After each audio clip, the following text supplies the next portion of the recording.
ومولانا محمد وعلى آلہ وصحبہ وبارک وسلم صلاة وسلاما علیک یا سیدی یا رسول اللہ وعلى آلک واصحابک یا نور اللہ۔ اللہ پاک نے قرآن مجید فرقان حمید کے اندر مختلف احکام بیان فرمائے۔ مومنوں پر کچھ چیزوں کو فرض قرار دیا گیا، کچھ چیزوں کو لازم قرار دیا گیا، اور نہ کرنے پر وعیدوں کا بھی ذکر ہوا۔ مثال کے طور پہ اللہ پاک نے قرآن مجید فرقان حمید کے اندر ہمیں نماز کا حکم ارشاد فرمایا۔ اب نماز پڑھیں گے تو ایک فرض ادا ہوگا، اور نماز پڑھنے والے کے لیے سعادتیں، رحمتیں اور برکتیں ہوں گی، اور یہی فرض اگر کوئی ادا نہیں کرے گا، جیسے ہر عاقل بالغ مسلمان مرد و عورت پر دن میں 5 وقت کی نماز جو ہے وہ فرض کی گئی ہے، تو اب اگر اس فرض کی ادائیگی میں وہ تاخیر کرتا ہے یا اس فرض کی ادائیگی میں سستی برتتا ہے، نماز ادا نہیں کرتا، اس فرض کو پورا نہیں کرتا، تو اس کے لیے عذابات اور وعیدیں بھی اللہ پاک نے قرآن کے اندر ہی ارشاد فرمائی۔ اور نبی پاک صلی اللہ تعالی علیہ وآلہ وسلم کی متعدد احادیث کے اندر نماز نہ پڑھنے والوں کے لیے وعیدیں اور بے نمازی کی سزاؤں کو جو ہے وہ بیان کیا گیا۔ سب سے پہلے قرآن مجید فرقان حمید کے اندر ہم ان آیات کی طرف جاتے ہیں کہ جن آیات کے اندر اللہ پاک نے ہمیں یعنی مسلمانوں کو نماز پڑھنے کا حکم ارشاد فرمایا۔ اللہ پاک نے پارہ 18 سورہ مومنون کی آیت نمبر 9، 10 اور 11 کے اندر ارشاد فرمایا، وَالَّذِينَ هُمْ عَنْ صَلَاتِهِمْ يُحَافِظُونَ أُولَئِكَ هُمُ الْوَارِثُونَ الَّذِينَ يَرِثُونَ الْفِرْدَوْسَ هُمْ فِيهَا خَالِدُونَ۔ ترجمہ قرآن کنز ایمان، اور جو اپنی نمازوں کی نگہبانی کرتے ہیں یہی لوگ وارث ہیں کہ فردوس یعنی جنت کی میراث پائیں گے اور اس میں ہمیشہ رہیں گے۔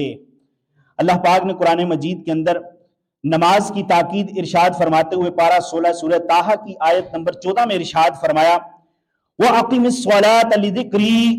ترجمہ قرآن کنز ایمان، اور میری یاد کے لیے نماز قائم رکھ۔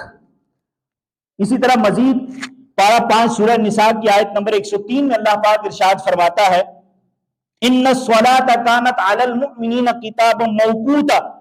ترجمہ قرآن کنز ایمان، بے شک نماز مسلمانوں پر وقت باندھا فرض ہے۔ اور بھی بے شمار آیات کریمہ کے اندر پیارے اسلامی بھائیوں ہمیں نماز کے متعلق حکم ارشاد ہوا۔ اب قرآن مجید فرقان حمید کا ہم مطالعہ کرتے ہیں، قرآن مجید فرقان حمید ہم پڑھتے ہیں، اور ہمیں پڑھنا چاہیے اور سمجھ کر پڑھنا چاہیے، قرآن کی آیات کو پڑھنا چاہیے۔ قرآن کے اندر اللہ پاک نے جو احکام ہم پر لازم کیے ہیں ان احکام کو تو خصوصیت کے ساتھ ہمیں پڑھنا چاہیے، جیسے یا ایھا الذین آمنوا، یہ قرآن مجید فرقان حمید کے اندر صیغہ جو ہے وہ کئی بار ارشاد ہوا۔ اب اس میں مخاطب کون ہے، کن سے خطاب ہو رہا ہے، کن سے کلام ہو رہا ہے؟ ہم ایمان والوں سے۔ ہم اللہ کے فضل سے مومن ہیں، اللہ نے ایمان کی دولت سے سرفراز فرمایا، اللہ نے مومن بنایا، مومنوں کے گھر میں پیدا فرمایا، اور ایمان والے ہم قرار پائے۔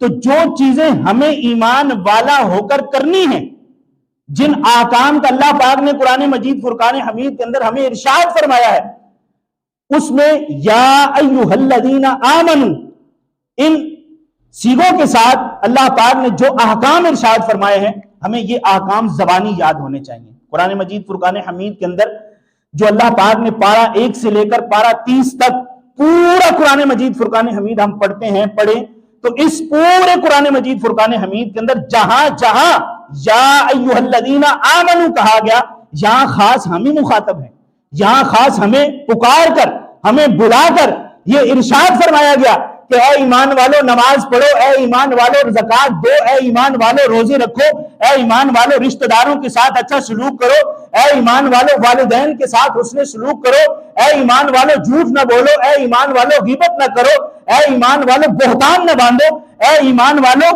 یہ نیک اعمال کرو۔ یہ سارے احکام ہمیں ارشاد فرمائے گے، اور ہم قرآن مجید فرقان حمید تلاوت کی نیت سے پڑھتے ہیں تو سمجھتے نہیں ہیں۔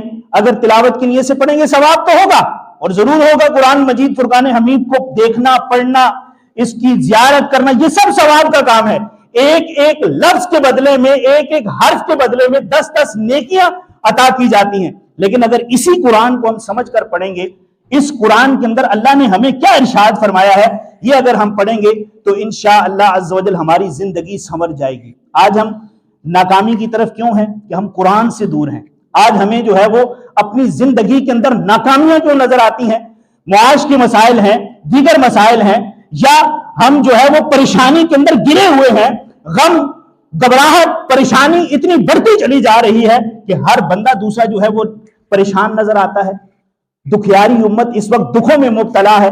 تو اب یہ جو دکھ ہیں، یہ پریشانیاں ہیں، یہ تو زندگی کا حصہ ہے، لیکن اگر ہم اپنی زندگی کو سرخرو کرنا چاہتے ہیں، اپنی زندگی کو آسان بنانا چاہتے ہیں، اپنی زندگی کے اندر ہم جو ہے وہ آسانیاں لانا چاہتے ہیں، تو ہم قرآن کے قریب ہو جائیں، ہم اللہ کا قرآن پڑھیں۔ قرآن ہمیں کیا کہتا ہے؟ تو قرآن مجید فرقان حمید کے اندر مزید نماز کے احکام کو جو ہے وہ بیان کیا گیا۔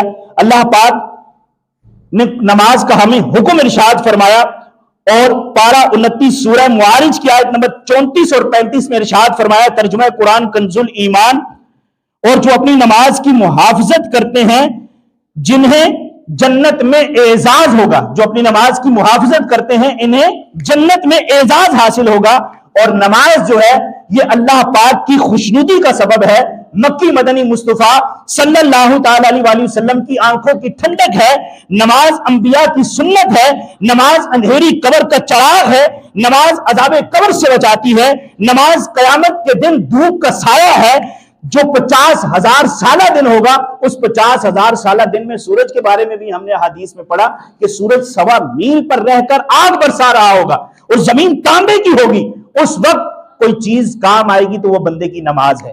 اس نماز کی اگر محافظت کی ہوگی، اس نماز کو اگر پڑھا ہوگا، اس نماز کے لیے فکر ہوگی، اس نماز کے لیے اگر ہمیں جو ہے وہ اہتمام کیا ہوگا ہم نے، تو یہ نماز ہمیں قیامت کے دن گرمی سے بھی بچائے گی، اور پل صراط پر بھی نماز آسانی ہے۔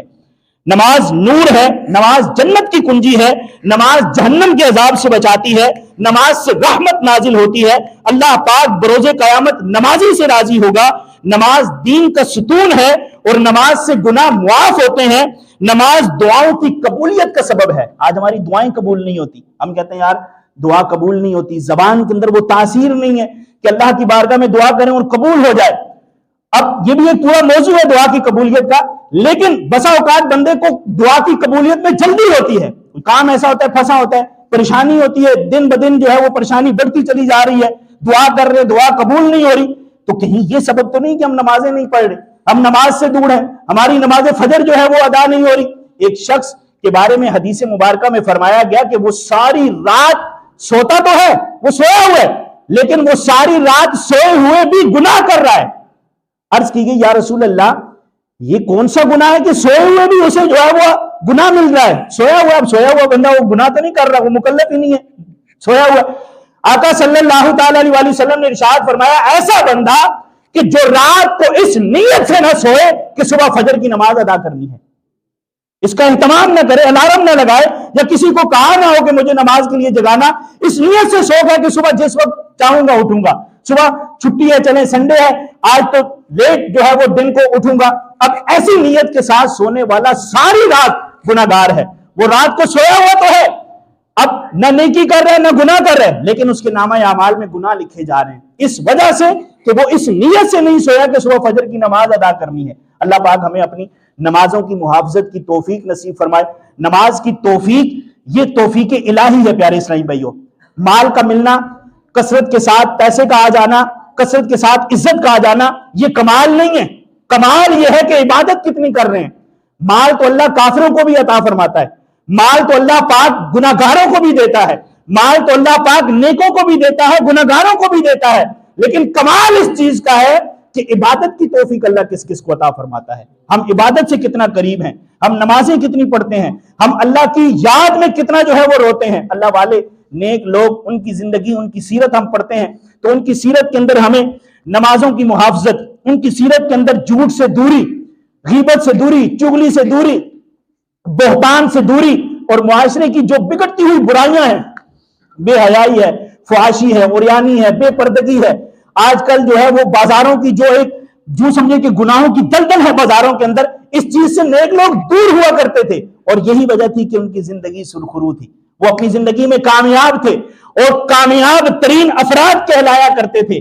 آج ہم گناہوں کی طرف جو ہے وہ بڑھتے چلے جا رہے ہیں، ہمارا معاشرہ گناہوں کی طرف بڑھتا چلا جا رہا ہے۔ معاشرہ فرد سے بنتا ہے پیارے اسلامی بھائیوں، ہر فرد اگر اپنے بارے میں غور کرے گا، ہر فرد اگر اپنے آپ کو سدھارنے کی کوشش کرے گا، اپنی صحبت کو درست کرے گا، اٹھنا بیٹھنا کہاں ہے اس کو درست کرے گا، تو نیکیاں بڑھتی چلی جائیں گی اور نیکوں میں اضافہ ہوتا چلا جائے گا۔ ایسا نہیں ہے کہ زمانہ برا ہو چکا ہے یا نیا سال آیا 2023 اور بندہ یہ کہتا ہے یار اب جو ہے وہ زمانہ نہیں رہا جو ہے پرانا زمانہ تھا، یا 2000 والی دہائی نہیں تھی، اس سے پہلے والی دہائی ٹھیک تھی۔ زمانہ ایک ہی ہے پیارے اسلامی بھائیوں، زمانے میں وقت کی تبدیلی ہے، اوقات کی تبدیلی ہے، افراد تو وہی ہیں۔ افراد کے اندر جو ہے وہ جذبہ، وہ ہمت، وہ نیکی کا جذبہ، وہ برائی سے دوری، یہ ساری چیزیں ہونا ضروری ہیں، اور اس چیز کی ضرورت ہے معاشرے کے اندر، اس امر کی ضرورت ہے کہ ہم اپنے آپ کو کتنا سدھارے ہیں، ہم نے سدھرنے کی کتنی کوشش کی ہے۔ وقت تو آتا ہے، دن ہوتی ہے، صبح ہوتی ہے، شام ہوتی ہے، زندگی یوں ہی ہماری تمام ہوتی ہے۔ کتنے ہی ایسے ہیں جو کل تک ہمارے ساتھ تھے لیکن آج جو ہے وہ منو مٹی تلے مدفون ہیں اور اس دنیا سے چلے گئے ہیں۔ کامیاب وہی شخص ہے کہ جس نے اپنی زندگی کا مقصد سمجھا اور اس مقصد حقیقی کے لیے اس نے کچھ کیا، اور یہ کیا ہوا اسے قبر میں بھی کام آئے گا، محشر میں بھی کام آئے گا۔ اللہ پاک ہمیں نیکی کرنے کی اور نیکی کو پھیلانے کی توفیق نصیب فرمائے، آمین بجاہ النبی الامین صلی اللہ تعالی علیہ وسلم۔